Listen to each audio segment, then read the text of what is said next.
стени, решетки, години. Това е всичко, което Мариус познаваше. Държеше се за надеждата, мъничък пламък в бездната. Имаше план. Опасен план. План за свобода.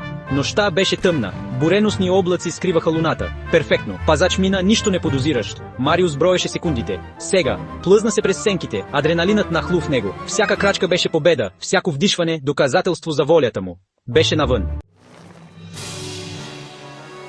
Виенето на хеликоптерни перки раздираше нощта.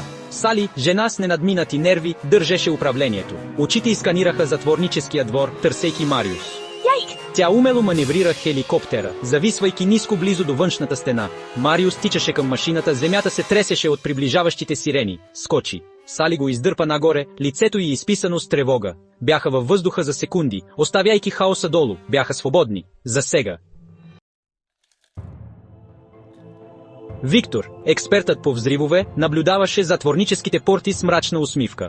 Натисна копче на детонатора си. Поредица от експлозии разтърсиха нощта, симфония на разрушението.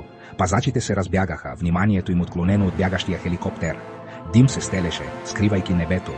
Виктор беше свършил работата си. Стопи се в сенките. Още един призрак в нощта. Телефонът му завибрира. Добра работа, каза глас. Виктор затвори, удовлетворение го обзе. Хаосът беше неговото изкуство, а тази вечер той беше Пикасо. Караваната, реликва от отминала епоха, ръмжеше по пустия път. Георги, млад мъж с златно сърце, стискаше волана. Поглеждаше нервно към пътниците си. Мариус, Сали и Виктор. Изведнъж фарове се появиха в огледалото за обратно виждане. Полицейска кола. Ченг, корумпираният полицай, беше по петите им. Трябваше да се отърват от него.